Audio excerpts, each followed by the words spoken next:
নমস্কার বন্ধুরা, আমি সরকার ব্লগে স্বাগত। প্রত্যেক দিনের মতো একটি ব্লগ নিয়ে চলে এসেছি। দেখুন, আষাঢ় মাসে এই প্রথম আমাদের এলাকায় বৃষ্টি শুরু হলো।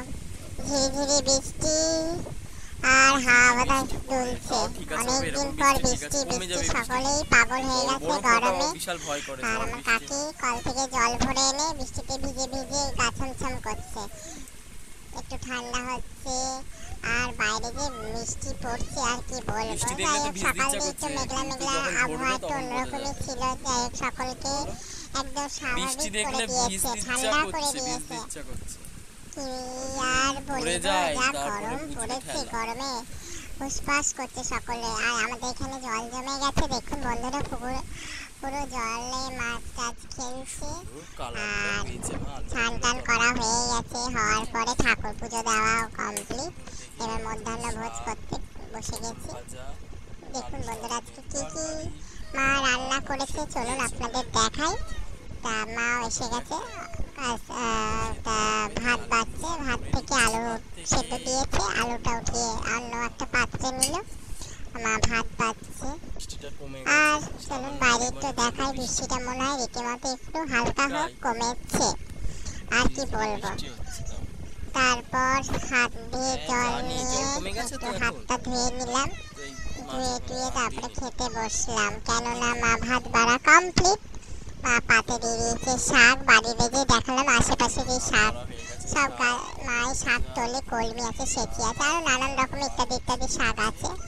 এখন আলু ভাতটা মাখছে, শুকনো লঙ্কা নুন তেল দিয়ে আলু সেদ্ধটা মেখেছি। আর শাকটা আমার খুব ভালো লেগেছে, বাড়ির শাক বলে টাটকা শাক, এর অতুলনীয়, কিছু তুলনা করা যায় না এইসব শাক। এই শাক দিয়ে এক থালা ভাত খাওয়া যায়।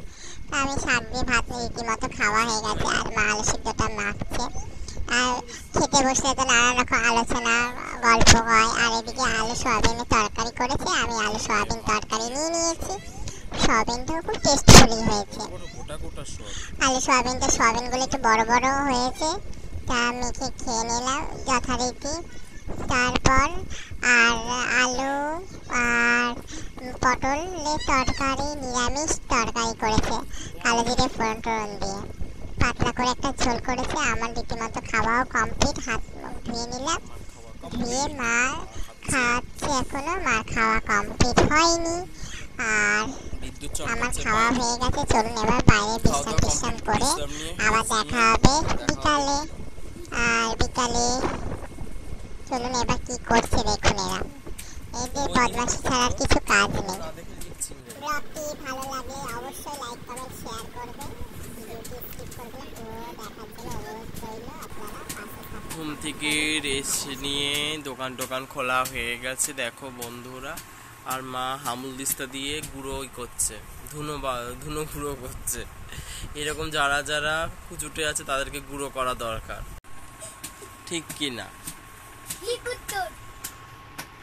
কুচুটে যাদের তাদেরকে এরকম হামুল দিস্তা দিয়ে গুতাতে দরকার এরকম দেখাতে। হ্যাঁ গুড, এই তো এরকমভাবে গুতানো দরকার। হ্যাঁ বন্ধুরা,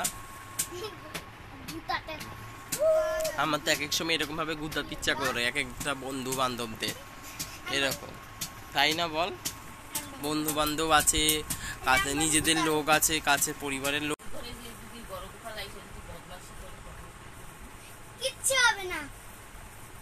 কি করবো,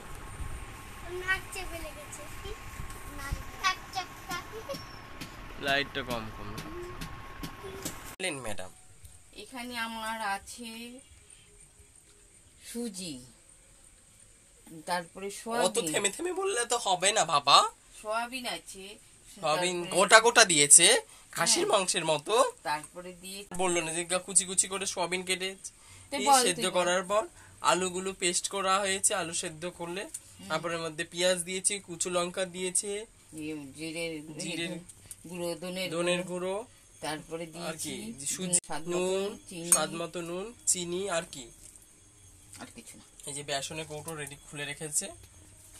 বলার কি, থেমে থেমে ধীয়ে ধীয়ে বাবারে বাবা চটকে নিয়েছে, চটকে নিয়ে তারপরে বেসনটা নিয়ে এখন সুবায়ন রায়কে পরিয়ে টরিয়ে দিয়ে হয়েও গেছে পড়ানো, ওদের বাড়ি দিয়ে এসেছি, কেননা বৃষ্টি পড়ছে ঝিরিঝিরি বাইরে, সে আর দেখাতে পারলাম না।